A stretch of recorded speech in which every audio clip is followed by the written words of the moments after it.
Well guys, a brand new Marvel Studios series is upon us. Marvel's Moon Knight has officially released the first episode. And yeah, I think I'm starting to see what the critics were saying in regards to this is different, and maybe not for the better. So again, I am avoiding spoilers for this. We will of course be releasing our audio commentary of the first episode to channel members each and every week after the episode is out, so stay tuned for that. Here, I'm not going into any spoilers, just my general thoughts. So first and foremost, I think the entire cast is great. Everything we see is honestly awesome looking, and it has a sense of this world. Doesn't feel empty and barren, and it feels like it's lived in.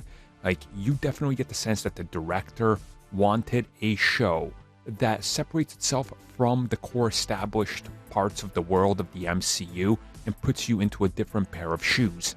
You get that. We get into the story here of the character. We also build up the mystery, and it's somewhat of a slow burn. But I think this was kind of expected by many. Unfortunately, this leaves a lot to be desired, and I can see exactly why some people are turned off by this, because it does have issues. It does have pacing issues. It does have some almost hints of WandaVision of, hey, guess what? It's a little wacky and zany here, and it's a little comedic here, but a little serious here. And not in the sort of WandaVision charming way, because that connected to the story. Here, sometimes it feels out of place, I want to say. It's not terrible, don't get me wrong. I actually really enjoyed the episode, but I think you're going to get more of an appreciation for this show if you know who Moon Knight is, if you've read the comics, if you kind of knew what to expect going into it. And I think that's part of the problem here, because in my opinion, what I'm seeing here and what we know is coming and what we're hearing from critics, it seems like that maybe this thing would have been better off as maybe a movie that's a little bit tighter and a little bit faster paced and not really taking this much time to get going. Again, I am trying to avoid spoilers, but there are certain moments in this where you're like, come on, just get past this part.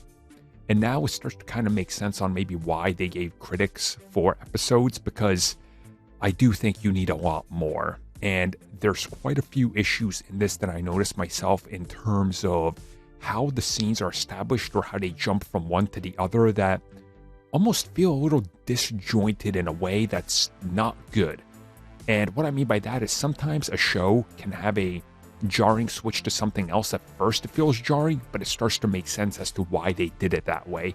Again, WandaVision and the Falcon and the Winter Soldier I think had a lot of this.